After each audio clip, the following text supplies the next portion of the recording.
भंडारा जिल्ह्यातील तुमसर शहरात गांधीनगर सारंगा टॉकीज जवळील परिसरात लोकेश गबने यांच्या घरी काही युवक सट्टा व्यवसाय चालवत असल्याची गोपनीय माहिती उपविभागीय पोलीस अधिकारी पांडुरंग गोपने यांना मिळाली।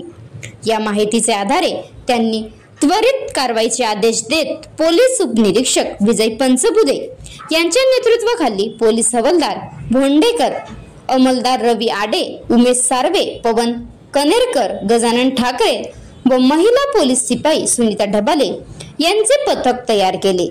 सदर पथकाने दिनांक 27 मे 2025 रोजी दुपारी 4 वाजता गांधीनगर येथील लोकेश गबने यांच्या घरी धाड टाकली। यावेळी लोकेश गबने, नंदकिशोर, प्रणय हे तिघेही सट्टापट्टीचे आकडे लिहिताना व हिशोब करताना रंगेहात सापडले। पोलिसांनी घटनास्थळावरून सट्टा साहित्य, आयफोन सह अन्य मोबाईल फोन्स आणि विविध साहित्य जप्त केले असून एकूण किंमत अंदाजे 2,41,900 रुपये इतकी आहे।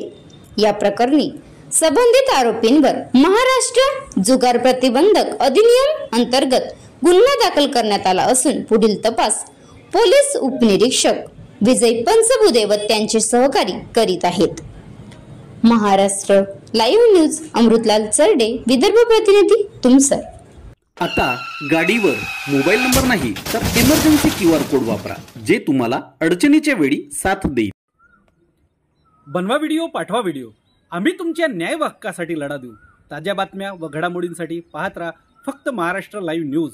आजच आमच्या चॅनलला सबस्क्राईब करा, शेअर करा, कमेंट करा आणि हो, बेल आयकॉन दबायला विसरू नका। जय महाराष्ट्र।